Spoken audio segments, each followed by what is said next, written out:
देश की कहानी शुरू होती है 1947 से। कहा जाता है कि 1947 स्वतंत्रता दिवस के रूप में भारत देश भव्य रूप से मनाता है, जिसे 15 अगस्त 1947 का एक पर्व भी माना जाता है, जहां आप आजादी का जश्न देख सकते हैं।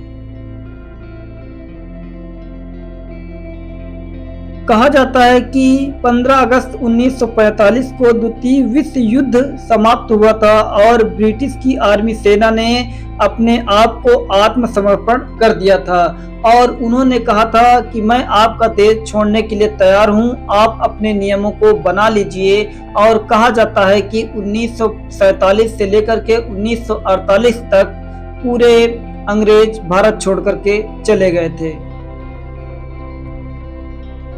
कहा जाता है कि भारत की आज़ादी दिलाने में महात्मा गांधी, जवाहरलाल नेहरू, सरदार पटेल, बाल गंगाधर तिलक, नेताजी सुभाष चंद्र बोस, भगत सिंह, चंद्रशेखर आजाद, राजेंद्र प्रसाद और अनेक सेनानियों ने अपना बलिदान देकर के इस भारत की मातृभूमि को आजाद किया था।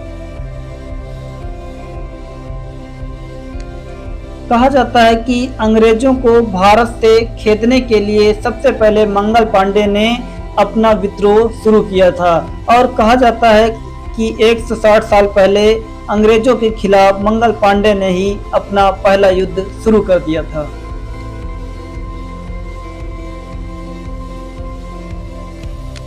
कहा जाता है कि पहले समय में हमारा भारत देश सोने की चिड़िया हुआ करता था और सोने की चिड़िया कहने वाले राजा विक्रमादित्य, जो हमारे राजा के रूप में माने जाते थे, उन्होंने ही पहली बार कहा था कि हमारा भारत देश सोने की चिड़िया के रूप में जाना जाता है। लेकिन धीरे धीरे अंग्रेजों ने, मुगलों ने हमारे देश को कई तरीकों से लूटा और हमारा देश धीरे धीरे कमजोर होता चला गया। आपको बता दें, हमारा भारत देश 1600 ईस्वी में गुलाम होने की कगार पर आ गया था, क्योंकि 1600 ईस्वी में एक ईस्ट इंडिया कंपनी आई थी जो हमारे भारत देश में अपना प्रोडक्ट बेच रही थी और उन्होंने कई तरीके से अपनी कंपनियां लगाई और भारत देश के सभी लोग धीरे धीरे उसमें काम करने लगे और काम करते करते उनके गुलाम होते चले गए। लेकिन अंग्रेजों के पहले हम लोग पहले भी गुलाम थे मुगलों के। कहा जाता है कि भारत देश में मुगल सबसे पहले आए थे जिन्होंने भारत देश को गुलाम बनाया था।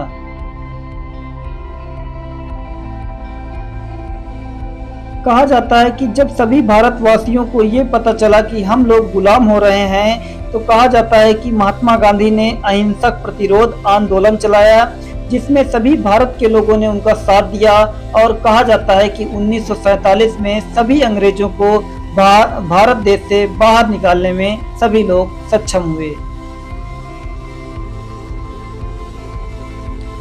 आज हमारे भारत देश के इस आज़ादी के पावन अवसर पर हमारे prime minister Shri Narendra Modi ji present time पर झंडा लाल किले में लहरा रहे हैं। लेकिन आइए जानते हैं कि पहले से जब हमारा देश गुलाम था तो लाल किले में झंडा फहराने का किसका शासन था। तो बताया जाता है कि ब्रिटिश प्रशासन के जो प्रधानमंत्री थे, जिनका नाम क्लीमेंट एटली, ने संसद में त्यागपत्र दिया था कि हम आपके भारत देश के नियमों को वापस लेते हैं और आप लोग अपने नियमों को बना लीजिए आज़ादी के बाद। और ये भी कहा जाता है कि जब अंग्रेजों से युद्ध छिड़ गया था, अंग्रेजों को भारत देश से बाहर निकलने के लिए कह दिया गया था, तो कहा जाता है कि उनके बीच घमासान युद्ध छिड़ गया था। तो उस युद्ध में सबसे पहले खुदीराम बोस 18 वर्ष की उम्र में अपने भारत देश को आज़ाद करने के लिए फांसी के फंदे पर झूल गए थे।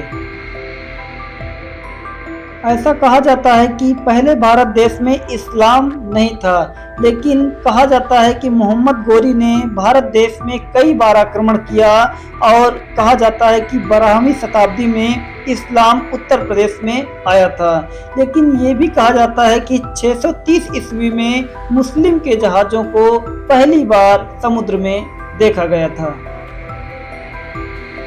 आपको बता दें, 15 अगस्त के दिन पूरे भारत में भव्य रूप से यह स्वतंत्रता दिवस मनाया जाता है। लेकिन कहा जाता है कि 1971 में पाकिस्तान से अलग होकर के बांग्लादेश अलग राष्ट्र बना लिया था।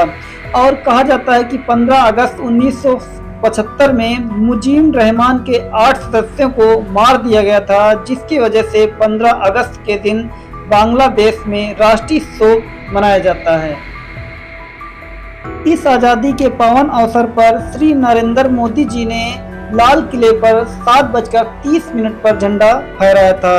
और जब झंडा फहराया गया था तो उसमें एक थीम निकाली गई थी, विकसित भारत। इस वीडियो को लाइक कीजिए। जय हिंद, जय भारत।